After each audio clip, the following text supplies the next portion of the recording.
welcome to the Exhaust Notes Podcast. What is good, everyone? Welcome back to the Exhaust Notes Podcast. You thought we were going to disappear for a couple of months, but yet the whole crew is back. Myself, Nick Engvall, Raniel DiCardo, what? Rolo Sainz, what? Who am I even with today? And we got video, so welcome to seeing our faces. What's good, guys? How you been? I was told that I was going to get yelled at for all of Ferrari's grievances, so that is why I am here today, like Marshawn Lynch. No, I didn't want to yell at you. I just wanted to yell about Ferrari because they caused me pains this week. I mean, they cause everyone pains every week, but for some reason, I just feel bent out of shape about them. This is why we have a podcast, for you to get these things out. Otherwise, we don't want you to take your aggression out at a postal service office. I don't know why. What's the opposite of abbreviate? Extended that? But who knows?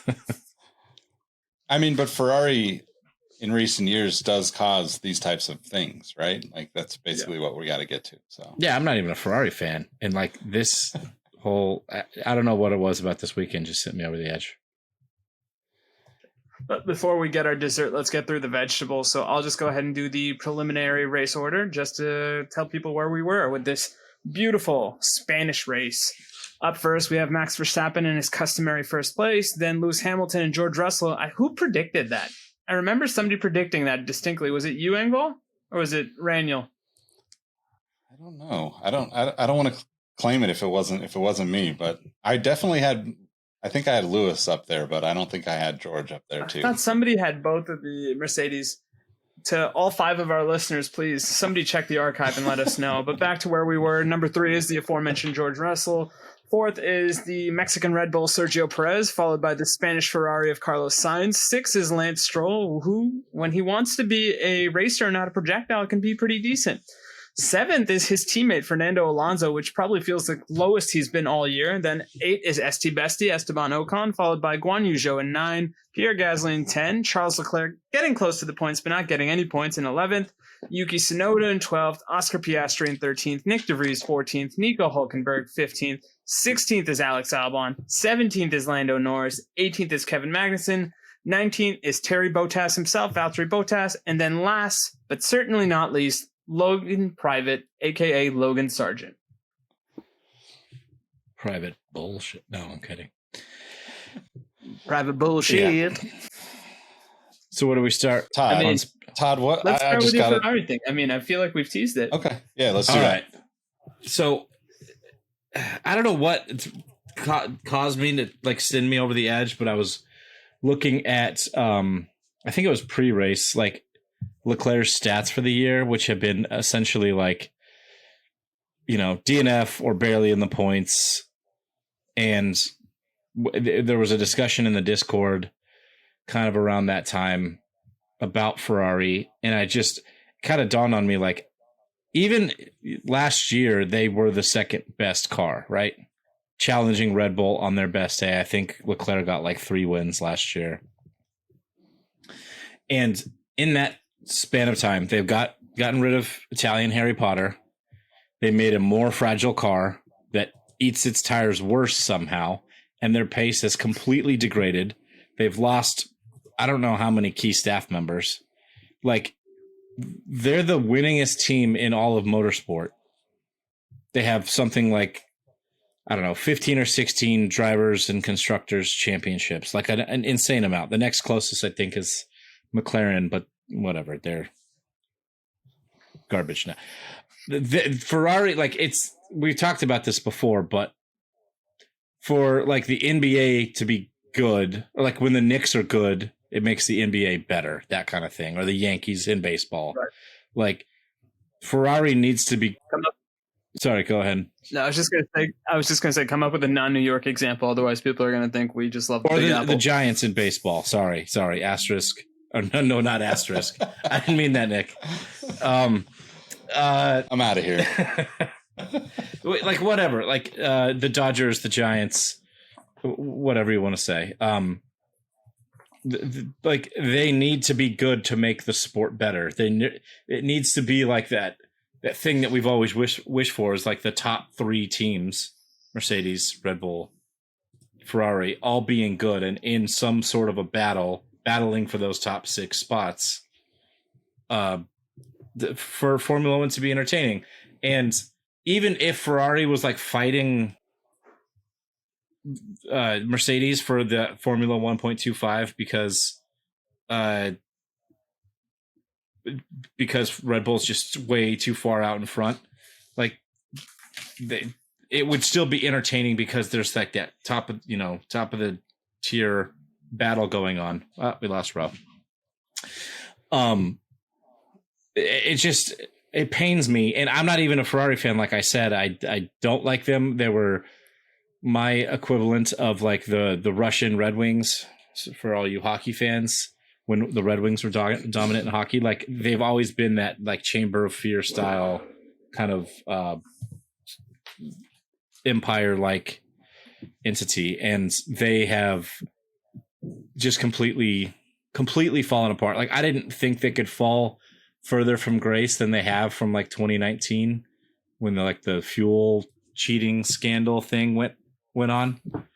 But yeah, they seem to have, and I don't know if I'm overreacting to this, but it feels like they're going to be lucky to finish like 4th or 5th in the champ, like lucky to finish like 4th in the championship. Yeah, I mean, I think they honestly should have won last season, in my opinion. Like they had a competitive car, they had competitive drivers. They just botched so many races, which is why if you're in the Discord, you saw, was that yesterday or day before, that Drew posted that during the offseason, Ferrari was going after Christian Horner and trying to pull him away from Red Bull, which is interesting to hear about. I mean, I'm sure that like Christian Horner and Toto Wolff as like the kind of two faces of team management are people. They're probably getting offers left and right from all teams, but it is kind of odd with Ferrari because Ferrari tends to, they kind of tend to stick with their own in a lot of ways. But yeah, it's frustrating to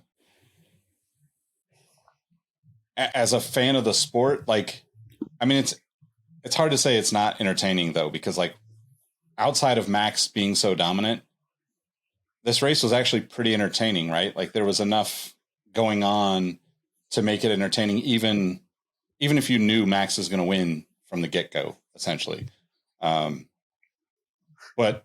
you just expect Ferrari to be up there at this point too, right? Like they've shown the glimpses of capability, and they just can't follow it up ever for some reason.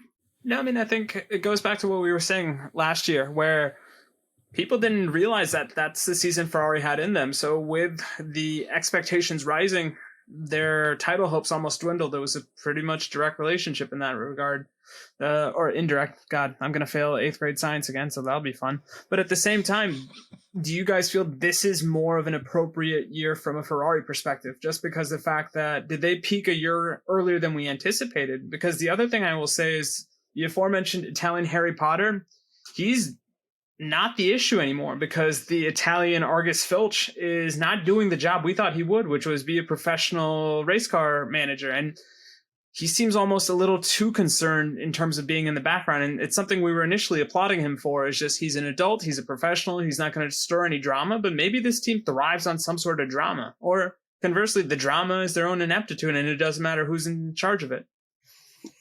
I think you might be onto it with that. I actually think that if you think about the way all three of us expected what we expected from the team last season, I think that they just all buckled under pressure. Like, because if you think about last year, yeah, there was a lot of, I mean, I would put the blame on the pit crew, so to speak, and the management and all of that. But like both Carlos and Charles made, their fair share of mistakes, and it's like if it wasn't one, it was the other every race last year, it seemed like. So yeah, and I guess the other thing I would stress is, to your point, Nick, nobody had a sterling clean record last year. You saw ineptitude from the management, you saw ineptitude from the pit, you saw it from the drivers, you saw it from the car. my new favorite exercise, which is the blame pie. Who would you say has the biggest chunk of the blame for this year? Because I don't think people expected them to regress the way that they have this year. And to your point, Todd, I still think they'll get fourth place on lock, just because I think that golf is already big enough that I don't see anybody from the rest of the midfield unless we get another surprise podium or, more importantly, a race winner. Because at this point, I think it may be the top four is set in stone in some order.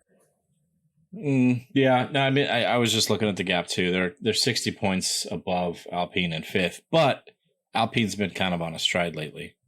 But going back to your original question, who's to blame this year? Man, that's hard. That's a really hard question. But I do agree that there's, or maybe kind of on the vein that Nick was saying, it's like, we all expected better from them, and we last year, and we had like easy fingers to point on like race strategy or, you know, the pit crew or what, like probably strategy was all encompassing there for the pit crew there. But it like, and then the drivers, when they would screw up, like Charles had a couple of pretty big spectacular fails, and then like the car itself, right? They almost cooked Carlos Sainz at Spa last year. Like there was easy things to point at, and this year it's just like everything's wrong. So it's hard to really point a finger. But like at the end of the day, it really all falls on, what did you call him? Austrian Argus Filch or something? Yeah. I think I got poor Fred Vassar's nationality wrong. I think I just lumped him into Italian just because, to Nick's point, they always have an ability to retain talent from within, usually an Italian talent. Let's do this other exercise, because inevitably, as an American sports fan, I'm always conditioned to think, okay, if something is wrong, somebody has to leave. Last year, Harry Potter went bye-bye. Who's going to be the fall person this year? Because I don't know. I think I'm not going to say it's going to be Charles Leclerc because they've invested so much in him. But do we hold more truth now to these rumors that Carlos Sainz may be looking more and more like the face of Audi if he's the sacrificial lamb? Oh, no. I mean, I think if anything, Carlos is showing. I don't think his peaks are as high as Leclerc's are, but I think that he's showing that his valleys aren't as low, right? Or that there's more flatland in between. I don't know. That was a really bad analogy, but you know what I'm saying. You're not a photographer, but you are a podcaster, so I will give you that. No, I mean, it's a question of ceilings and floors. And to your point, Charles Leclerc has one of the highest ceilings in the entire sport, but unfortunately, he also seems to have the lowest floors, and it's not something that has always been there. I think in the last couple of years, his floor is getting lower and lower, which is ironic considering the sport that we're in, where the floorboard is so critical to race wins. Well, his floors aren't as low as Lance Stroll's. Let's not get crazy here. I went on record as saying I think Lance Stroll may outpoint Charles Leclerc, and I know we have to save some of our hot takes, but what is going on with Charlie? Well, I mean, they're totally crushing his whatever potential that he may have. Also, shout out Iron Trev. I told you I'd get a dig about Stroll in the podcast. And I raised him up. So yeah, thanks for ruining my dig at Stroll. Yeah, I mean, he did finish sixth. You can't. It is tough to talk down on him at this point. Yes, for this race. Do we need to go through his finishes this year or his season so far? Let me. I think Rohit said it best, right? It's like when he chooses to not be a runaway bullet train, he can do whatever. Like, he's very good when he chooses to be. But I think that sometimes, or most of the time, he's just like out there running and gunning, and who knows what's going to happen. Todd, what do you think is the point gap between Stroll and Leclerc in the current driver standings? Without looking. Oh, God. Leclerc's had a pretty bad season, and Stroll's been in the top 10 several times. I would say, I don't know, 20 points, I'm going to say. Leclerc is above Stroll by 7 points. 7 points. Wow. Okay. And based on what we want to talk about, just the cars, not the drivers, but the cars themselves, that Aston Martin seems to be the second best car on the grid this year.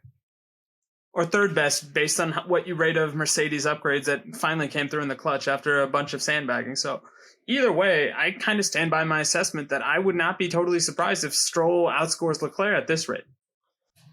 Yeah, I wonder. I mean, that's totally feasible, and I wonder if it's going to be what part of the structure is going to let him down. Is it Leclerc? Like, there's only almost like three branches of government. There's like three branches of. Yeah. It's like the team, the car, the driver. What do you think is going to be the thing that lets him down?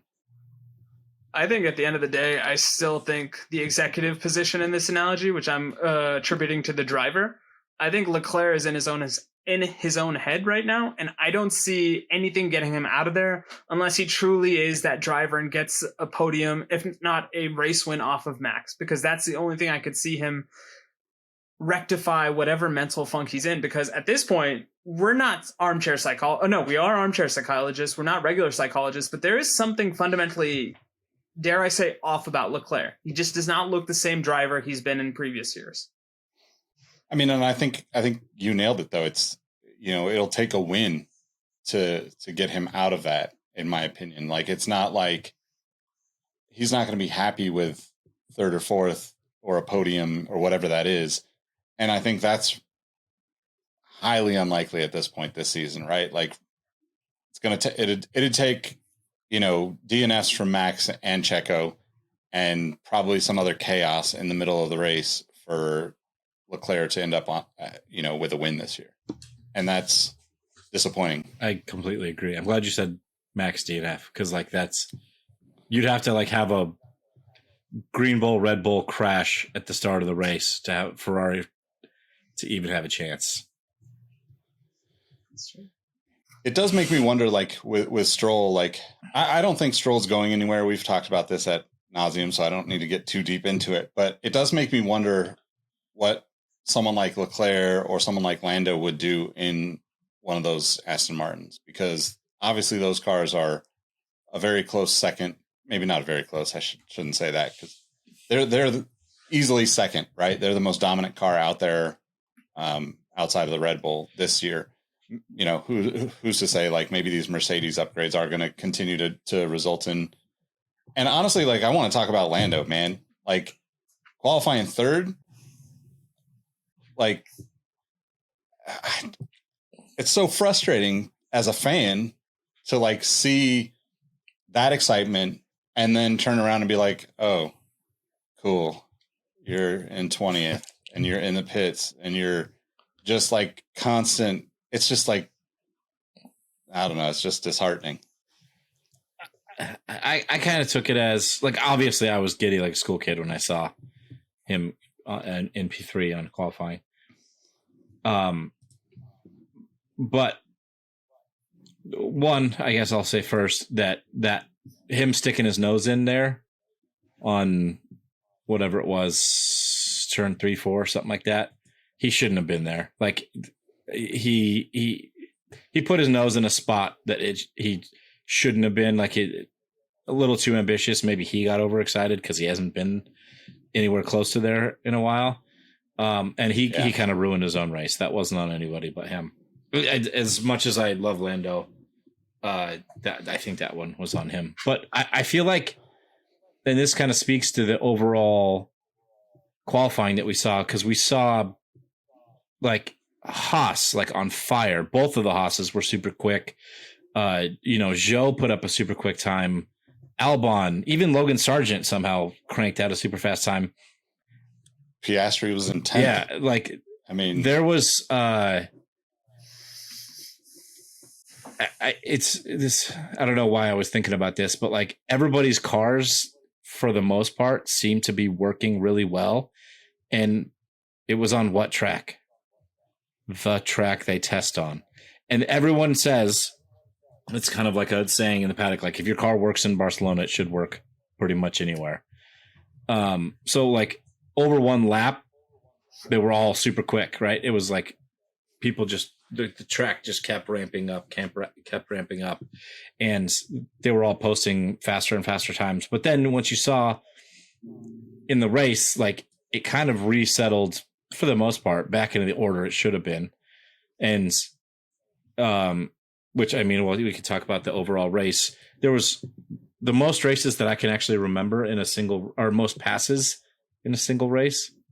Yeah. It was 106 passes during that race. And Nick, you said earlier that it was like entertaining. There was like, besides Max, like just like totally fucking off out front. But I felt it was like kind of boring. Like for as much action and passing, it just, and my point is that like it started super jumbled up in a bunch of different tire strategies, and all of that didn't seem to matter because it mostly kind of shifted back to where you kind of expect the grid to be based on the performances of the cars overall this year. So you're saying you expected Lewis and George at second and third? Okay, that's kind of outliers, but like we didn't really know the history of their upgrade, or that not the history, the performance of their upgrades for Monaco, because that's just not such an outlier track. And I'm really curious to see if that's like true performance going forward, or if they really are closer. Because another thing that Trev posted in the Discord was the lap times from the race, and like the average lap time, Lewis was only like 0.3 off of Max's average lap time for the whole race, and he was like lifting a lot at the end apparently, which is crazy. That's like really close. If you can stick within 0.3, like over 50 laps or whatever, that would still be like, I don't know, 10 seconds or something, but that's based on the Mercedes to Red Bull gap. That's been about like 50 seconds or something this year. Not even close. So is Mercedes sandbagging more? No, the sandbagging. I laughed at that when Rose said that earlier. I don't think it was sandbagging. I think they're a team that went. Or actually, Ro, I want to know why you think they've been sandbagging. No, I was making a flippant remark, right? Like that's what Mercedes has always been characterized that, oh, this isn't good, we're not going to do anything. And then lo and behold, Mercedes figures it out and they become the most professional team in the sense that they'll always get a podium result. They may not be the third best team, but they always make sure that they don't shoot themselves in the foot. And the more I watch Formula One, the more I realize that is probably the most rare skill a team has to have. That being said, to both of your points around Barcelona almost being the inverse of, I don't know why I said Morocco in my head, but Monaco, in the sense that, yeah, that's like bowling with having the bumper lanes on. Like there's a lot less room for error and almost everything seems to work for you in that particular track. So I don't think they are as effective as Barcelona makes them out to be, but I also don't think they're as ineffective as Monaco rendered them, because in an ideal world, I think you're going to be somewhere in the middle. And with the next race, I would not be surprised if one of them makes the podium, but I don't anticipate both of them having two podiums in the same race. And dare I say, this might be the pinnacle of Mercedes' year. I'm assuming none of them get a race winner. Oh, you still don't think that they're going to have any one-off race wins? No, not at all. Wow. Even if, I mean, my hot take is Lewis is going to go a whole year without another win for the second straight year. But at this point, nothing George Russell does impresses me enough to say, yeah, you know what? He's due. He's going to get a race. And when he wins the next race, I'll eat my humble pie. But at this moment in time, George Russell has been a bit of a laughing stock this year in terms of the most important and most productive things he's done have nothing to do with the racing. It's him bitching and whining in terms of, can I get ahead of Lewis now? Can I get ahead of Lewis now? You're still bitter about it. It's just the goofiest thing in the world. Well, he's beaten Lewis in almost every race this year, in qualifying and on the track. Fair. That's absolutely fair. But then at the same time, you dilute that dominance by pulling these type of shenanigans. Is that really true, though? Because Lewis is like 20-something points ahead of him in the standings. While you guys are glamping, I'm going to look at their actual results right now, because I think Lewis is still ahead of him in the driver's standing, if I just remembered it. So he's definitely ahead of him in the driver's standing. Yeah, Lewis has him by 22 points. Yeah. Damn. I think George is having a pretty off year, but I want to just go back to Rohit's sandbagging comment.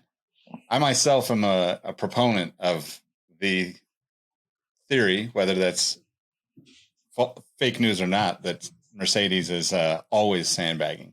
I think that of all the teams on the grid, they are very strategic in how they approach not winning, if that makes sense. No, they Like are, you said, to borrow a phrase and ideology from It's Sunny in Philadelphia, they're always negging, but they're negging themselves. They're never negging anyone else. And when you do that, whether you intentionally intend to do this or not, you're making your bar very low. So then when you do raise above the bar, you can be the first one to say, man, I guess we are decent. We do that fake humble brag thing that we love doing as millennials. Yeah, well, like Todd, you said it. Like Lewis was obviously, letting off a little bit here and there. I don't know that we've seen that from many other drivers that are actually competitive. Like obviously the guys at the bottom of the field are just trying to not wreck the car half the time. And that's just, I wouldn't consider them in this conversation, but like, I can't even imagine thinking that's the case with Fernando Alonso ever. It's just like, well, whether or not it is, like, he has completely changed his tune this year. Like, they could just walk up and Lance Stroll could walk up and kick him in the nuts, and he should be like, "Hey, Lawrence, your son's got a nice foot." Like, he would just he would just be like, "Thank you, sir. May I have another?" I don't know what the hell they did to him, but I can't wait for things to kind of go wrong there to see like Fernando, like even the races that have gone a little wrong, he's been super positive about. But this is also year one of the Fernando Alonso experience. Like, he did something similar in his first year at Alpine, where he was, yay, team, I'm going to do this. I'm going to bring Esteban Ocon to relevancy. And then that second year and that third year, if I'm wrong, I'm wrong.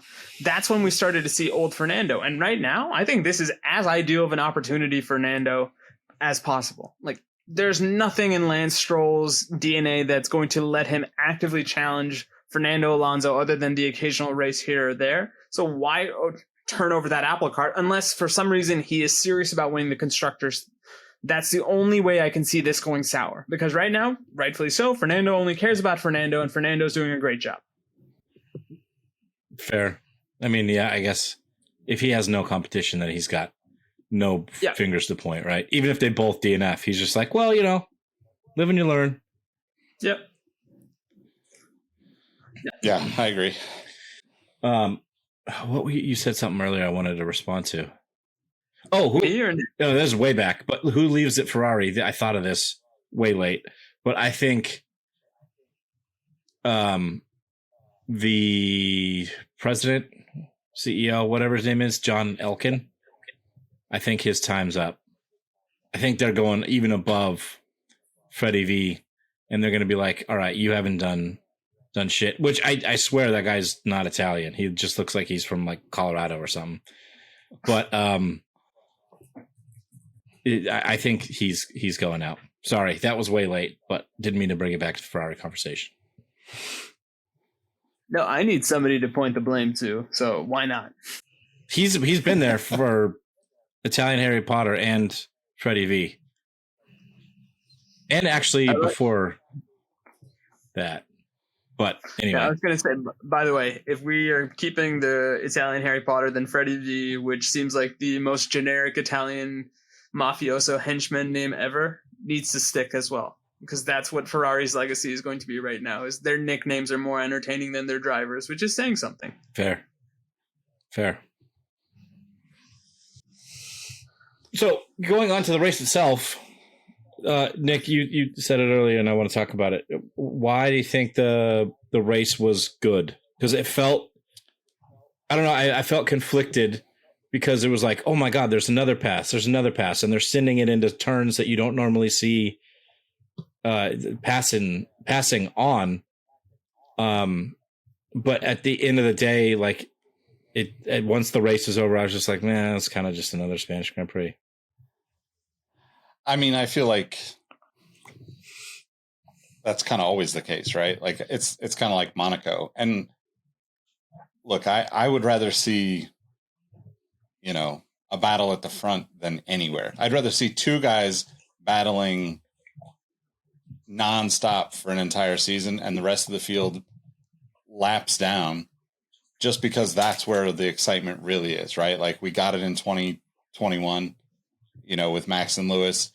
Like nothing, like just the energy around the sport this year is even obviously different than what it was then, because you had that. It's not to say anything bad about like Max is driving insanely well, like potentially better than anybody has ever driven a Formula One car, in my opinion. And the Red Bull car itself, both cars are top notch. But I think just being able to see the drivers be a little bit more aggressive, I think that it coming off of Monaco too, where like there's not a whole lot of room to do anything. People are obviously being very safe. And, Monaco's entertaining because it rained and it wasn't as safe as it should have been. But to me, like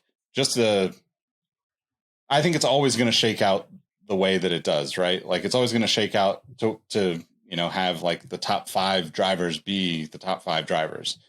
But to see kind of people pushing it, like you said, going for passes on corners that you wouldn't expect. And that kind of stuff just makes it at least a little more entertaining to watch the midfield race for 7th place than to watch Max run in circles in front of everybody. I think that's the thing. Like, I just go back to like the way your frustration with the way, the races are filmed and the TV broadcasts are done.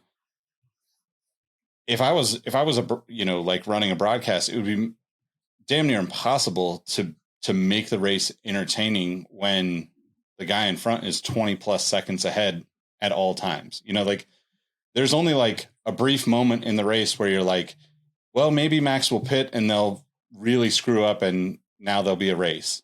But Red Bull's pit crew is like, 2-second pit stops every time. So it's missing that at the front, but I like seeing the aggressiveness and just the mixing it up of things in the middle, where like so many of the tracks so far, it seemed like we've seen just straight up line of cars, nobody passing anybody, because it's like the straights, everybody's on DRS on the straights and nobody can do anything. Yeah, I mean that's typically what we get in Barcelona, right? That's been historically. They put in that, as everyone in the media, F1 media likes to call it, the Mickey Mouse chicane, to try to bunch up the cars and then give them that like run down the straight to try to get some DRS passing, and it just literally never worked. And we did get like kind of a fair amount of DRS trains in the race, but there was, I think, also it was like slightly due to the like super different tire strategies that like a lot of the teams were on. Some teams were on a 3-stop pretty early or a 2-stop pretty early, and some teams like from the beginning. I think Mercedes did that pretty early on. They committed to a 1-stop, or at least George did. I remember him having some radio about that.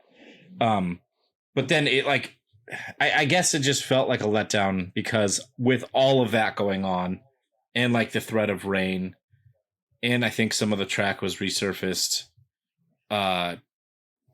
it just all kind of shook back to normal-ish, right? Even if you think of Mercedes all of a sudden being good, like kind of like going back to what we were saying earlier, like they're supposed to be good. They've just been either sandbagging or underperforming, whatever you want to call it. I think it's always going to, I think it's going to feel like that all season, regardless of how it shakes out. That's literally like just kind down of the to downside Max of having being out. Yeah. Because like what would make us excited about like the next race Sunday night? When are we going to be texting each other like, I can't wait to talk about this? The only thing that's going to like really get us excited about it is either some crazy chaos where we hope it doesn't happen, or Alonso getting his first win in 10 plus years, or Lewis getting a win finally, or or Lando getting his first win. Like those are the only things that I think will change. Like I'm not saying like this race was amazing and I'm super stoked about it. I'm saying like we're pretty much tapped out at a 7 out of 10 this year. Yes, fair. The way Max is driving, right? So if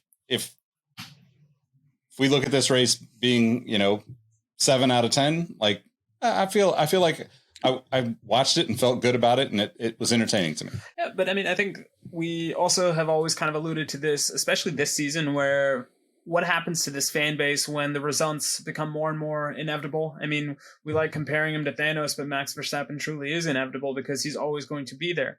It's on you as a fan to try to figure out, okay, what else about this sport intrigues you? And to both of my co-hosts' point, there's a lot of interesting things going on. You just need to know where to look and just hope that the Formula One direction actually knows where to look as well, because that ultimately makes that story a lot better.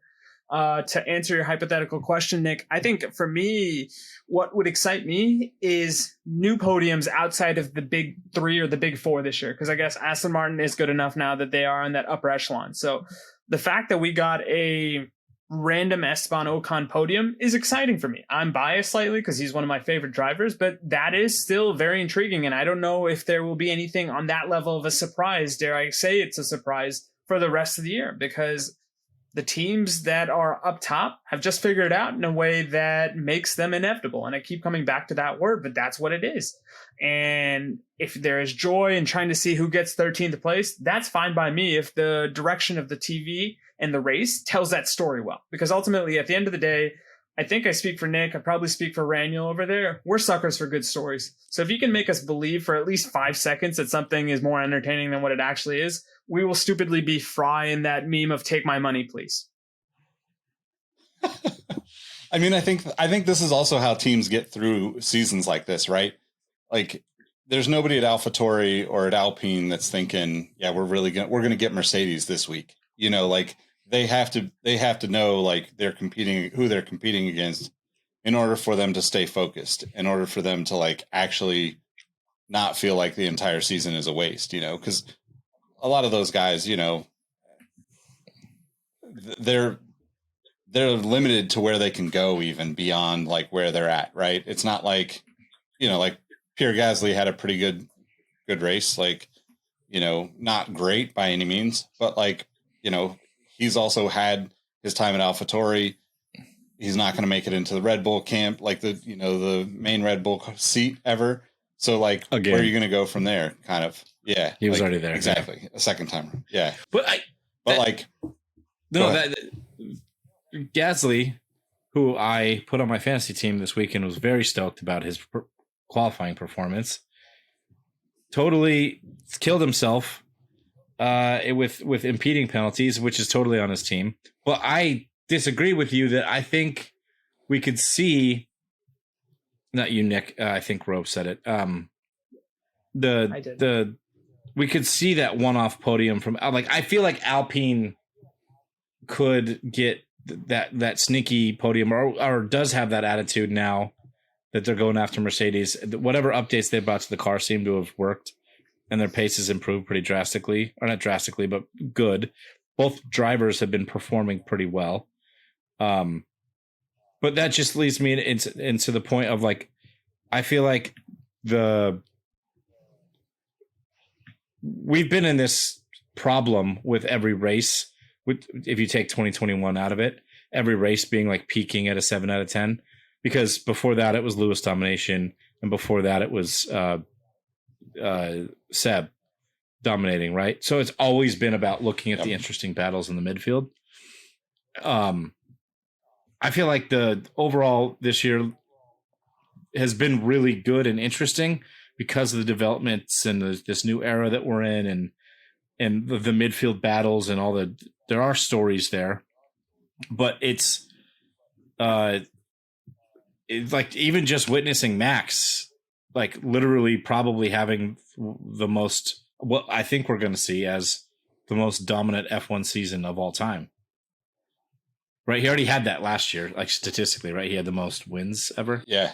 But I think he's going to top his own record this year. Yeah. I mean, and I think that's the like blessing and the curse of Formula One, right? Like, you know, we saw 2021, whatever side of that coin you fall on, whether you're a Lewis fan or a Max fan, you saw the best season in Formula One history, hands down. Like, there's no way that I mean, there are definitely people that like live higher on my, like, you know, in my heart, you know, like people that I've been bigger fans of at the time, but it's just undeniable how good that season was. And Formula One can't, how do you live up to that, right? Like they can't, as an organization, they can't possibly live up to that. It makes me think of like Jordan and the Bulls. Like, I don't remember who won after Jordan won his 6th ring. Like I have San Antonio. like in my, is it San Antonio? I'm trying to think. 96, 97, 98. Yeah, maybe 99. They were in 99. Which, like, I mean, that team, even in a basketball sense, that team was like not super entertaining to me. Like, I'm a big Popovich fan, but they won by playing the best, like, basics of basketball. That's not how it works in Formula One. You could do the best basics, but if you have a superstar driver like Max and a superstar car down the paddock, you're nowhere close. And the Liberty Media and FIA and all them, they kind of got to figure out what that's going to look like. Cause I've got to imagine that the viewership is down on a lot of these races this year. Glad you brought that up. Bring it. Oh God, what's his name? Vincenzo Landino, our boy on Twitter. He said that there's been a 39%. So the Miami Grand Prix was 39% year over year viewership drop, and Monaco was down something like in the mid 20s, 23, something like that.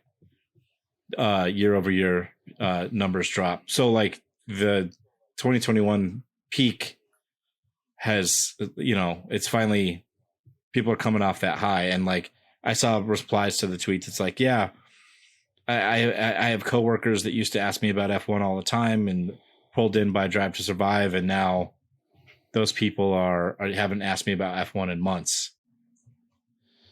Yeah, I mean, look, I'm a huge fan of Monaco. I've got a poster on the wall somewhere around here, but like I just love that track. I love the idea of it. I want to go someday. I'm gonna watch every year regardless. It's like 24-hour Le Mans. I'm going to watch regardless, but I'm the anomaly, right? Like They don't care about you, Nick, because they know they're always going to have you. It's people like me that are new. Yeah, the new fan, the average fan, the normal human being that's not stupidly obsessed about this is like, wow, this is like a race where nobody ever passes, and Max out qualified everybody by 63 seconds. So why am I going to watch, right? So like, that's the problem that they're having every weekend, in my opinion. I bet you people just see the results on YouTube or on social somewhere for qualifying, and then it's like, all right, well, maybe I'll tune in, maybe I won't. And like, great for the record books, on one hand, but like kind of terrible for the sport as a whole, especially because they brought so many new people in, with Drive to Survive. I think like you had the opportunity to really hold and maintain, and it's not like they can manipulate, cars and drivers to make it more competitive in the, in any way, but like they have done a good job of trying to mix things up with the regulations. And I think we're seeing it in the midfield, but like somehow Red Bull is still like, light years ahead of everybody. So if you see, going back to the Monaco thing, because Sergio crashed in Q1 and they had to crane his car out of there. There was also a Williams crash, and all the photographers got all the pictures of their underfloors. I don't know if you guys saw it, but did you see the difference from the Williams underfloor to the Red Bull underfloor? Wildly different. It looked like me building the car in my garage. And it was crazy. Like the fact that Albon is anywhere somewhat competitive on some weekends with like, but Lego Duplo underfloor, and Red Bull has like the Lego Technique set is just crazy to me. Thank you for teaching me how to pronounce that, by the way. I feel a lot more confident about my Lego snobbery now. Please don't quote me on that. I don't know. Although I do have my McLaren Lego Technique up there. Don't sweat the technique. So, guys, go ahead. When does Max have the championship wrapped up by? Because I've got a prediction, which I will save for hot takes. But ooh, I like it. I mean, you might as well start us off. Start us off. Takes. Hey, look at me creating a segue. All right, we're gonna do revisit of our hot takes. The trimester, I believe we are doing. That is true. There are 22 races. We are done with 7 of them. So I figure what time better than now to do the first trimester. All right, we have gotten past the morning sickness. Well, Ferrari hasn't, but everyone else has. By the way, congratulations on the sex.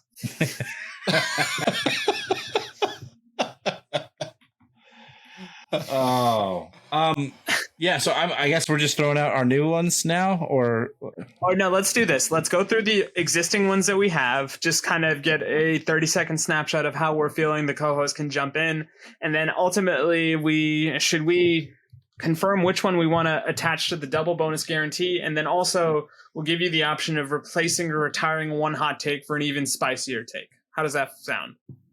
Cool. Works. Cool. Todd, do you want to start us off then? Sure. Oh, I might go through all mine. Yeah, okay. Just go through the first one. We'll talk about it. And then if there's one that you're like, this is my double bonus guarantee, let me know. I'll make it. And then at the end, replace one with an even hotter take, which in this case regards Max's inevitable championship coronation. Okay. So my first one is Checo gets replaced mid-season. Danny Rick still has the same gap to Max, which isn't looking good. You're not wrong, but you're not right either. I mean, I still want it. I spoke it into the ether in hopes that it would happen. I mean, after that meme from last episode, I don't think Danny Rick is ever driving a Red Bull car again. Not if Max has anything to say. Max is not going to let that happen. Speaking of which, I posted that, like, shared it on my Instagram, like, hey, new episode's out. And I wrote something about, oh, you Max stans are going to love this. And Drew in our Discord replied like, ew, with the puking emoji. And I was like, dude, check the cover art. And he was like, oh my God, I didn't even see that. But yeah, so I don't think that's going to happen. Although I'm not going to replace it because I think I want it to come true still. Okay. It's fair. No pushback from us. What's your next one? Hulkenberg finally podiums. And if there was ever a race for this to happen, it was a Spanish Grand Prix because that dude was on fire over one lap. Where did he finish? Not even in the points, right? He finished, as I stall for time, he was in 15th. Yep. Yeah. Dude was putting in P3 lap times and qualifying and couldn't and if that isn't the most Nico Hulkenberg thing in the world, I don't know what is. Shit, that's true. Yeah. I would love to see him on the podium, but I don't know. I don't know if the Haas car has enough juice. It's super quick, or it can be super quick over one lap. They've done that a few times, or at least a couple times this year. But yeah, it's just over in race trim. It's a dog. It feels worse. You know what Haas really needs to do? They need to get an energy drink sponsor to compete with Red Bull. You know, that's a really rich suggestion. No, Palm Angels isn't doing it for you? Bang. They're big Diamond Dallas Page fans. As an American, and them being an American team, Bang is the perfect sponsor. Bang is what artificial intelligence would name your energy drink company if you prompted it in Chat GPT. I wish I had Chat GPT to check that. Give me an energy drink name so I can use it for sponsorship. All right. Nando or Fernando Alonso gets his first win. I actually still feel pretty good about that. This and the next one, I think, are fairly in tune with one another. Yeah. The next one I have is Green Bull's best of the rest. Very close. Very close to Merck, which it's kind of opposite of what I actually meant there. But I thought Merck would be P2 and they would be, and Aston would be best of the rest, as in like, P3 onward being best of the rest, but it's flipped right now. And I think unless something goes wrong and Actually, Todd, Mercedes is in second place right now with 152 points. Aston Martin is in third with 134. Oh, because of the last race. Yep. Yeah. Just a timeout, quick hop back to your last comment about ChatGPT. It told me Power Surge as the name. That's kind of the a energy tame drink one. company. Let's do better, ChatGPT. Yeah. I don't feel as. Give us some spice. I've never used this AI stuff before. Can you give me like a wild energy drink name? Oh, here, I've got a ChatGPT prompt for you. Describe Lewis Hamilton's performance under the guise of one Dr. Helmut Marko. I don't think we can read that off. Okay. Well, I was trying to make your next hot take come true, which was... Wait, no, you skipped one. Oh, did I? Apologies. So a wild energy drink name came back as Zapocalypse. I see that. That's what I expect. I can see that on the side of a Haas car, right next to the Chipotle. Zapocalypse. Yeah. Now serving at Chipotle, Zapocalypse. Yeah. Guaranteed diarrhea. Oh, you're right. I'm sorry. You had already filled in the trimester response. So my next hot take, which is not necessarily a hot take, is more just for me to get a point at the end of the season. Dr. Evil Helmut Marko, I should say, says something racist in an Austrian newspaper, which I honestly haven't been keeping track, but I'm sure we can check the stats at the end of the year, and I'm sure he's good for a triple-double on that. Yes. Perfect. And then two more from you, Todd. I don't want the next one to happen, but I still feel like it could be given what happens this season, but Lewis retiring was my next hot take. I feel like it's, unless they get that boy at the top step of the podium, he's going to be like 39, probably still a year, maybe two away from the Merc beating the Red Bull.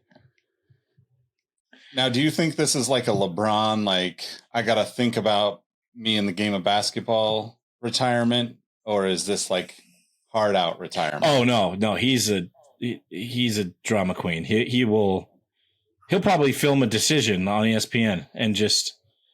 No, this is what I want him to do when Max wins his race in, let's say, give me a random race title. In fact, I'll look one up. When Max wins in the Dutch Grand Prix, that's when we're going to start hearing the Lewis retirement talk, just because it's a page out of the LeBron playbook. As soon as they were eliminated, he was talking about, I should retire. Like, that's what Lewis should do, ultimately. God, I hope that happens so they can ask Max about it. Yep. See? And he has the most Dutch response ever to it. All right. Oh, by the way, Todd, you did skip one. Leclerc has tripled the amount of poles than he does wins. Is that the one you're going to sacrifice, or? Yeah, I was hoping you guys didn't notice. I was just going to read one of yours, Rohit, since you have like 7. Hey, sir. Yeah, that's the one I'm going to sacrifice. And I am going to replace it with that Max has the championship wrapped up one race after the summer break. Which is, if I do my math correctly, the Dutch Grand Prix, the aforementioned, no? God, I think. Was that 5 races away? 6 races away? Let's see. I'm actually checking. Netherlands, August. Nope, that's. Oh, yeah. Yep. So, Belgium Grand Prix, the 30th of July. And then there's a month gap. Yep. There's a month gap, and then the 27th of August. Yep, I think that's. I think the Netherlands would collectively cream their pants if that happened. Right. It'd be more of a creamsicle because of the orange, but I get your point.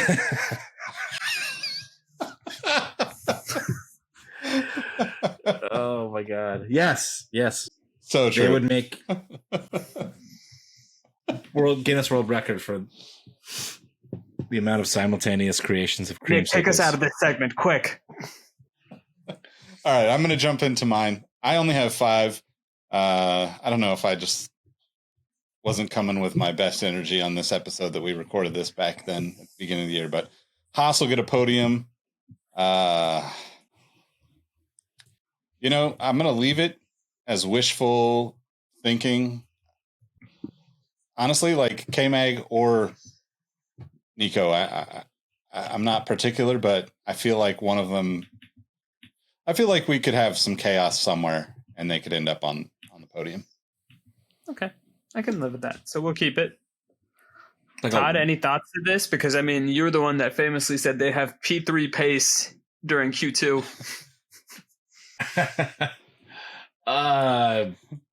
No, I still think it could happen. I wouldn't say it's like even a lukewarm take. I'd still call it a pretty hot take. It's going to take some chaos, like a super wet Singapore race where Lance Stroll becomes like an indestructible bowling ball. Something. He turns into Mario with the star or Bullet Bob. Yeah, something like that. Yes. God, I wish they could. Man, if we could just bring back Latifi. Yeah. Oh no. This is what we do, right? The race where Lance is achieving his true potential, and more importantly, Lawrence's potential for Lance. You just have that Star Wars moment of fallen Jedi, so to speak, that are just watching over him, and it's Latifi, it's Roman Grosjean, and it's Nikita Mazepin. Just in shrouds, just like, that's our boy. Way to go, Lance. I can't believe that hasn't happened yet. That's a great meme. Pretty amazing. Did I do a good one? Yeah. I wish I had Photoshop skills because I would try to create that right now. No, somebody in our listening pool has those Photoshop skills. So when you guys make that, we will make that our cover art, regardless what we talk about in that particular episode. We just need it done. My brilliance needs to be captured in tangible form. All right, next I got Fernando Alonso will get a podium. Obviously, this was not as hot of a take as I thought, but I'm going to leave this one here with a slight tweak going forward. I still think Fernando's going to get a win. I think longest gap between wins in the history of Formula One, 10 plus years. He's going to do it. I like that. Slight tweak. We're doubling down, me and Nick. Is that your double bonus guarantee, Nicholas? I think so, yeah. Yeah. I think And so. Todd, what was your double bonus guarantee? Dr. Evil says, no, I'm kidding. Yeah, no, it's got to be Nando gets a win. If we're trying to score points here, it's actually, no, I'm going to say Green Bull is best of the rest because I think that's more likely to happen than there's still a chance that he gets P2s the rest of, or, he peaks. And when you say best of the rest, you mean P3. I just want to make sure that there's no ambiguity associated with the take. I can tweak it and say P2. I'm pretty confident that they're going to. Perfect. I'm jinxing Aston right now, and they're going to get P3 and Merck's pace is real, but Fernando Alonso is going to break his wrist, and he won't be able to get back in time the way Lance Stroll was, and then we'll see the uprising of Lance Stroll. Oh, my God. Hopefully not. All right, on a more positive note, Lando Norris is going to get his first win. I know this is a hot take, but I'm going to speak this into existence until it happens. Come on, Lando. People are going to unsubscribe from the podcast because I say this every year, every chance I can. One of these days you're going to be right. Right? But, again, if there was ever a race, broken clock. Was ever a race for him to do that in, it was the Spanish Grand Prix. Just think of me as your broken clock. Okay. All right. Next up was Andretti will join F1. This is not looking good for Andretti or my hot take here. Yeah, that's a yikes. That's definitely a yikes. But you know what? I'm going to follow it up with an even more yikes. Lewis wins his 8th title. You didn't say what year. That's all I'm going to say. Good point. So which one are you replacing, and what is your replacement hot take? I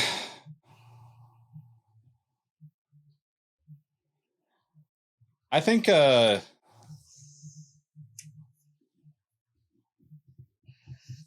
this is tough. You've got two very replaceable ones. Oh, I think there's one very replaceable one. It's P1. Well, in fact, yeah, if we we're could looking at it from replace. a linear perspective.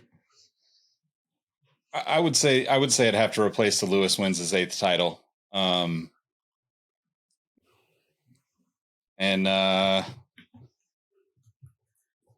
don't really have a hot take for that though. But How about this? I'll go through mine and then we can come back. I'm gonna say that Max actually, it takes Max like there's going to be some sort of chaos after summer break, and it's going to take him another like 2-3 races to secure the title. So Max would then win the race in Singapore. Yeah, we could go Singapore. Okay. One of us will be right, Nick.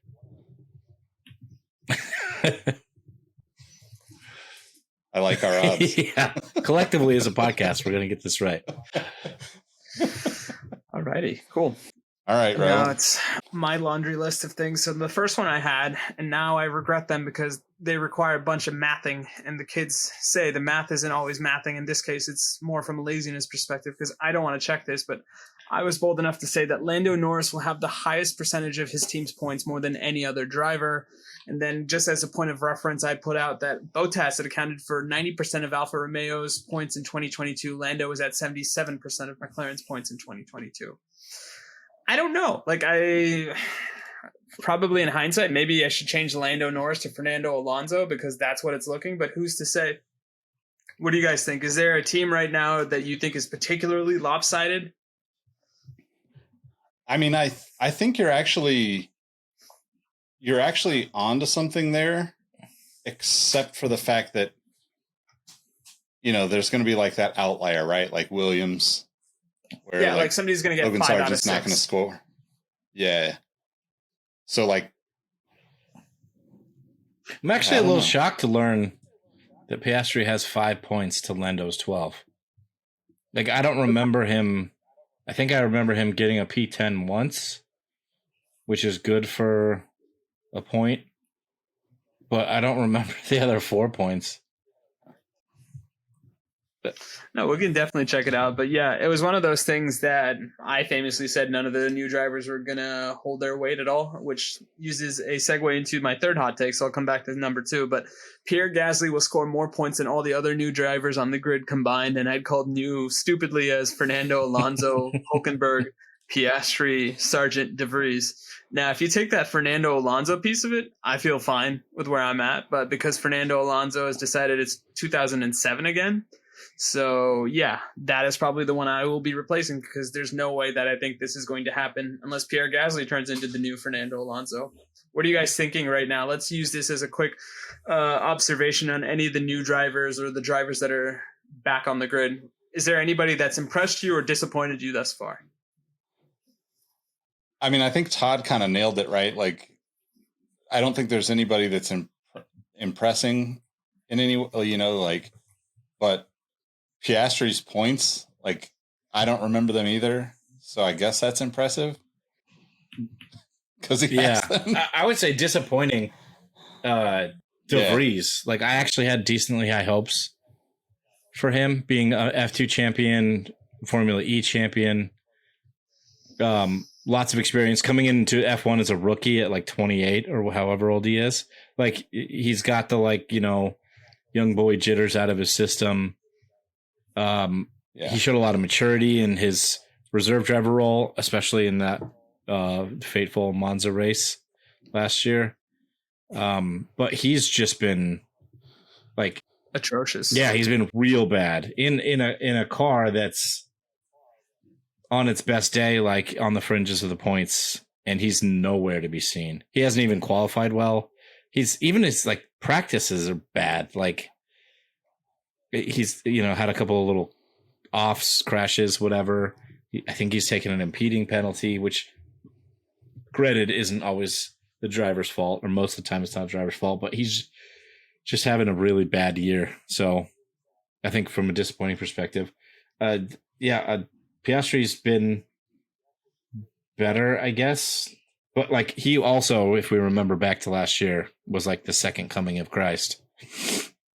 like with two teams fighting over him in a legal battle. I mean, seemingly jeopardize Alpine's future, but lo and behold, I think Alpine's doing just fine without him. So maybe L plan wasn't working. That's maybe the one thing Fernando Alonso got wrong with his departure from Alpine.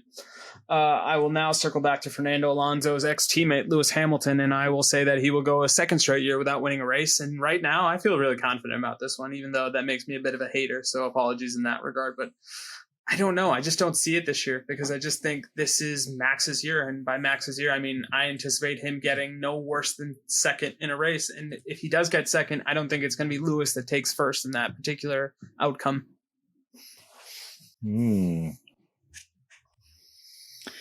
I think it's a pretty good chance that you're correct. Although I hope you're not. I want to be wrong on this one. I just am playing the percentages. I don't know. We can do like everything else in the F1 media. Merck's back. P2, P3. But are they back in all caps because they got the title or they got the race win? They definitely. I actually, again, hope that this one's wrong, but I think for some reason, like we haven't had that chaos race yet, and if Merck's pace is improved, they're in contention for that one-off win. So, assuming they're not a part of the chaos. True. I mean, yeah. No, but like we've always said, Mercedes, if nothing else, does a great job of not shooting itself in the foot. So they will not be a part of any sort of chaos when the chaos does happen. Speaking of chaos, my next pick, I think, drew some active gasps from my two co-hosts, which was Red Bull will score 800 plus points in the Constructors' Championship. I think right now they are currently at 287, and we're a third of the way there. Should I bump this up to 900 and take my victory lap? What do you guys think? how many points are on offer if they take P1, P2 for the rest of the season? I mean, the other thing that kind of complicates this is the sprint race, because I was looking at it, and at one point before last race, they had got a possible 95% of the points that they were allowed to get, but I didn't work into account the sprint math of it. So I need to do the sprint math and calculate it. But other than that, I mean, if you look at our spreadsheet, it's all purples and greens for one Max Verstappen. And yeah, I mean, I still stand by the fact that he's going to win this race or this title sooner rather than later. I don't know if I would go as far as to say Dutch, or maybe, spoiler alert, that might be my hot take, is he wraps this up before the summer break, even though I know that's not possible. I mean, they can get 26 points, 25 for a win, one for a and then what's P2 get? 18 for a second. 18. So 44 over 14 races. I mean, the thing is, Checo hasn't been consistent the last few weeks, not. Right? Like that's the wild card there. Like I think 800 is still like pretty hot. It was much hotter at the beginning of the season, but it's still going to be. It's going to take a lot to like hold off everybody for the rest of the year. Luckily for us, we're in the holding off business right now because we've got a couple more to go. So I'll go through the next one, which is up to 5 drivers will leave their current seat. And I had put down Hamilton, Perez, Yuki, Albon, Zhou. And I think of those 5 right now, it seems there might be only 2 of them leaving, because I think Yuki and Zhou have done really well in their second and third years. And Albon, I know that that's our popular pick for taking on that whatever Red Bull seat is open. I just don't think he's going to go back. So really, I think it comes down to Hamilton and Perez. But I don't know. I still feel 5 is the right number. I may not have gotten the right 5. So I think we give Yuki too much credit. I mean, this last race, he kind of got the shaft with the penalty. I don't think he deserves the penalty. But like, he only has 2 points this year, and it seems like he's done better. But when it comes down to it, I don't think he's performing the way the Red Bull, AlphaTauri expects their drivers to perform.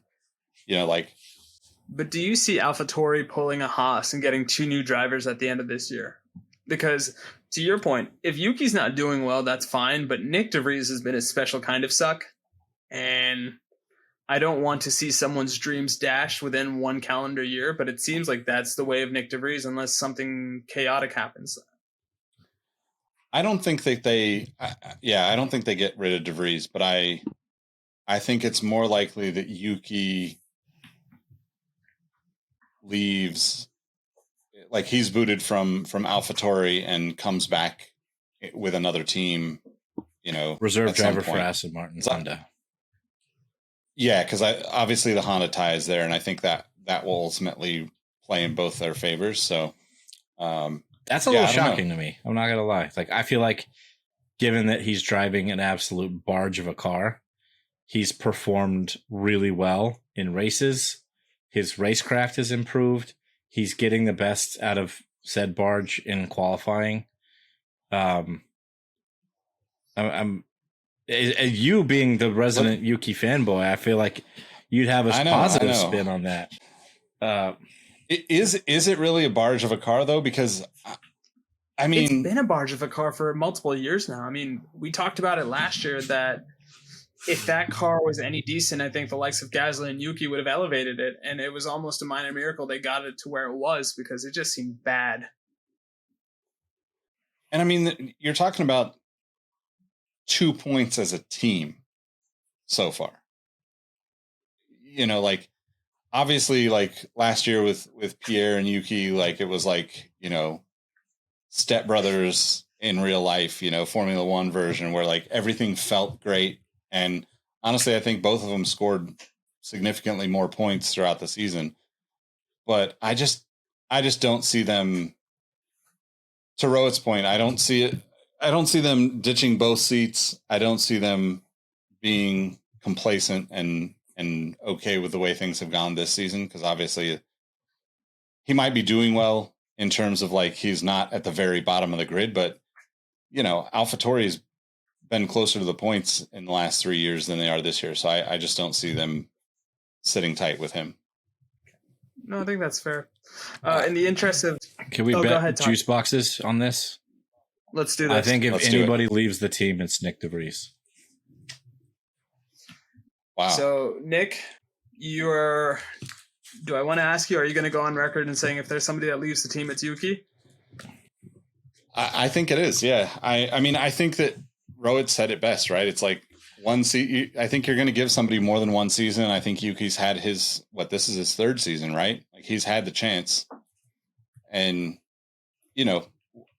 regardless of how a car performs, I think teams expect more out of drivers than we do, and that's why I just think it's. I think he'll be out. That's not before the end of the season, but I think he'll be out at the end of the season. Okay. Juice boxes, burritos is good. We'll do that. I've got 3 more, so I will go a little bit out of order. First one is there will only be 4 race winners this year: Max, Checo, Russell, and Charles. So far, I've hit 2 out of the 4, but now in hindsight, I don't know if Charles is the guy. Russell, based on my rant earlier, might not be the guy either, but who's to say? What are you guys feeling? Do you think 4 is a little too low of a number? Because as we're always quick to say, this sport likes to decide itself on chaos, but I haven't seen a bunch of chaos yet, so maybe we get a back half that's littered with it. Who do you guys think could be surprise podium winners outside of both of you saying Fernando Alonso? Lewis Hamilton. Yeah, that's fair. Yeah, I mean that's the weirdest part about that is that it's not a surprise, right? Like, no, I think I was trying to draw. I think yeah, go ahead. Russell's a good pick still. He's in right now. What's the best of the rest car, right? So we have Aston, we have Red Bull, and then Merc is in P3, I think, right? Yep. And they've had a pretty rough start to the year. So if this newfound pace is real, I think he's still a pretty good pick. Charles is the rough one there. So if I was going to replace one, I would say Lewis. Perfect. Speaking of Charles, I'm going to talk about the fact that Ferrari will have the closest gap between driver points with Sainz scoring more. So that was a contradictory hot take, but sometimes that's what makes these takes even hotter than normal, is they contradict one another. I stand by it. I've always said that I think Carlos is the better driver. Yes, Charles gives you a greater possibility in terms of a ceiling, but as we were talking about, this is a floor-driven support, and that's why I think Carlos is my guy. I mean, Sainz currently has 58 points. Leclerc currently has 42. So that's not it's a big gap. I mean, the only other one that's somewhat similar in terms of team stature is Lewis and George have 22 between them. Yeah. Yeah. I'm on board for this hot take. I think Sainz outscores Leclerc. He's having an absolute shit here. And like Nick said at the beginning, like he's, I don't know, checked out mentally or broken in some way. Now, the other one to kind of consider... I feel like he's Danny Rick at Renault. Sorry. I feel like he's Danny Rick at Renault or at McLaren last year. I mean, he's just mentally not there, needed a break, all that fun stuff. Feels like Leclerc this year. But I'm actually, I'm most excited about your next hot take, Rohit. Rolo Sainz, who is now frozen in a fantastic position. Need to screenshot that one. Yep. Let me get that for the Discord. So we can do the Rolando's last hot take for him, which is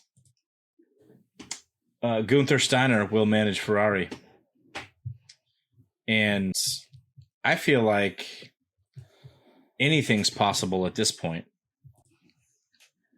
I thought when he said this at the beginning of the season, this was like the funniest thing ever. But I actually think that like there might be like even like a 30-40% chance that this happens at this point.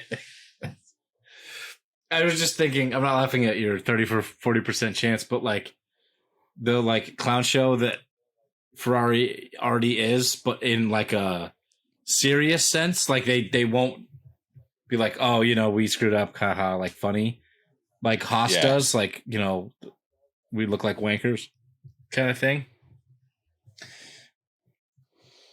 We are. Are you guys still talking about Ferrari? Sorry about that. We jumped into your final hot take. My favorite hot take of all the hot takes. Gunther Steiner taking over at and Ferrari. Nick said that he now feels that there's a 30-40% chance of Gunther managing Ferrari. Like, I thought this was a hilarious hot take when you first said it. And then now I feel like, okay, this makes sense. Why not? It makes them embrace the chaos. Like, you've tried to go the adult professional route. Guess what? Your infrastructure still sucks. Embrace the chaos. And there's one person in this world that can handle it. And yes, we had mentioned earlier in the show that Ferrari went after one of the more charismatic men in the sport. Why not go after the most charismatic man on the sport? Sex personified Gunther Steiner. The reason I don't think they'll do that, as Nick mentioned earlier, they keep to their own. And if they don't keep to their own, they, like, let's look at the times that they've been successful, at least the most recent one, the quote-unquote chamber of fear that they had with Ross Brawn and Schumacher. And that, like, according to legend, like, you could hear a pin drop in that garage because nobody spoke out of turn. Everybody was scared to, like, do anything wrong. And that's why they were like, it was like, you know, a slave shop, sweatshop, whatever.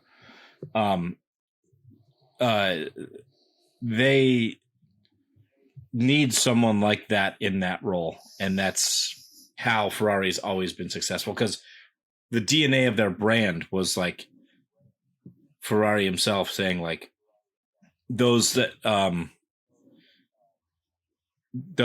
can't build, what was his quote?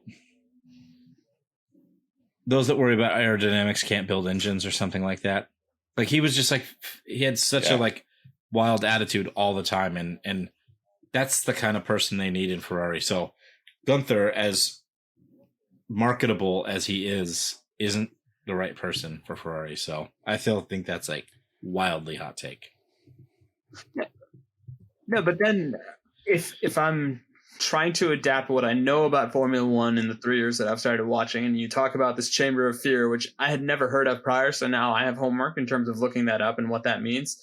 The only manager or principal that I can think of currently on the grid that would inspire that level of fear, lack of a better term, is the other charismatic principal in Toto Wolff. Like, if that's what you're trying to get, then Toto Wolff seems to be your guy, not Christian Horner.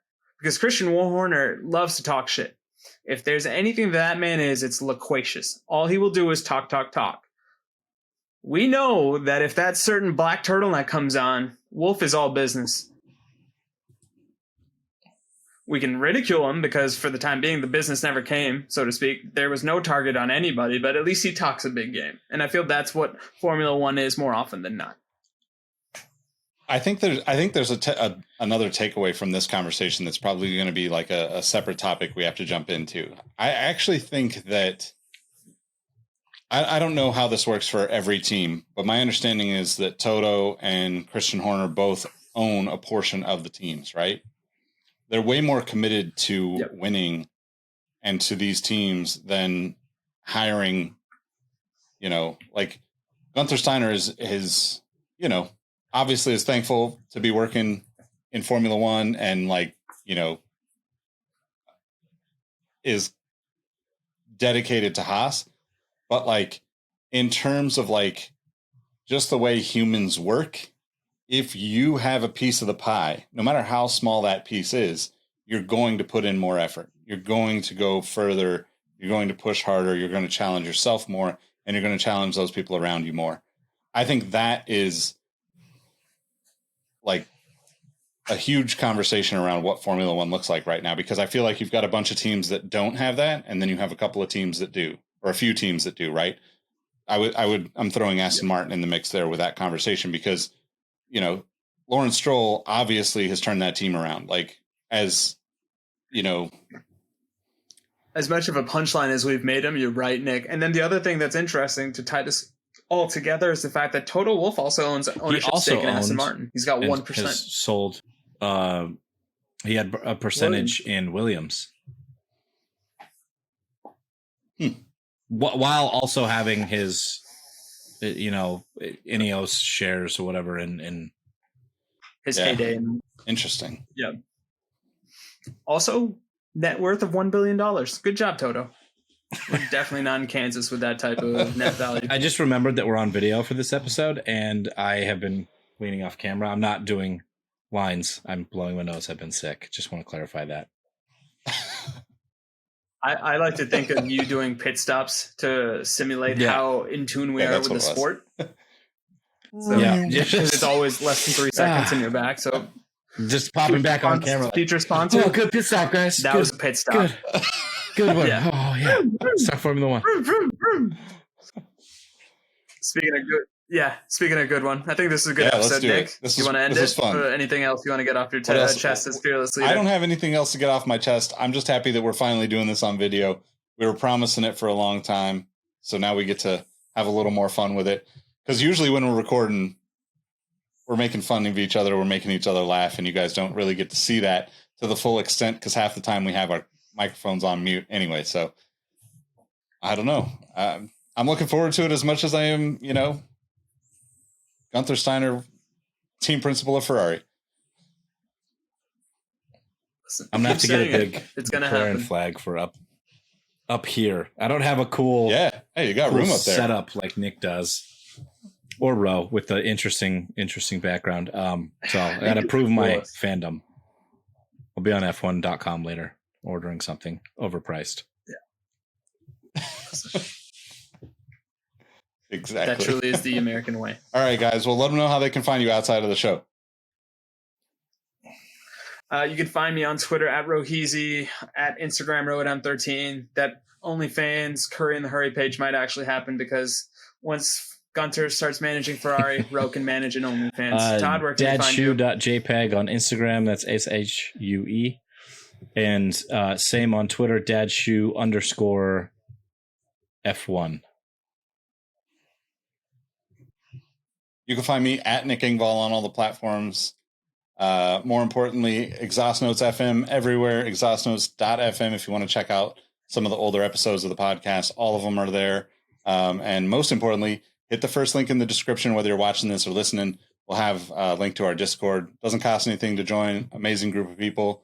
My favorite place on the internet. Thanks for watching, listening. We'll catch you on the next one. Peace. Creamsicles.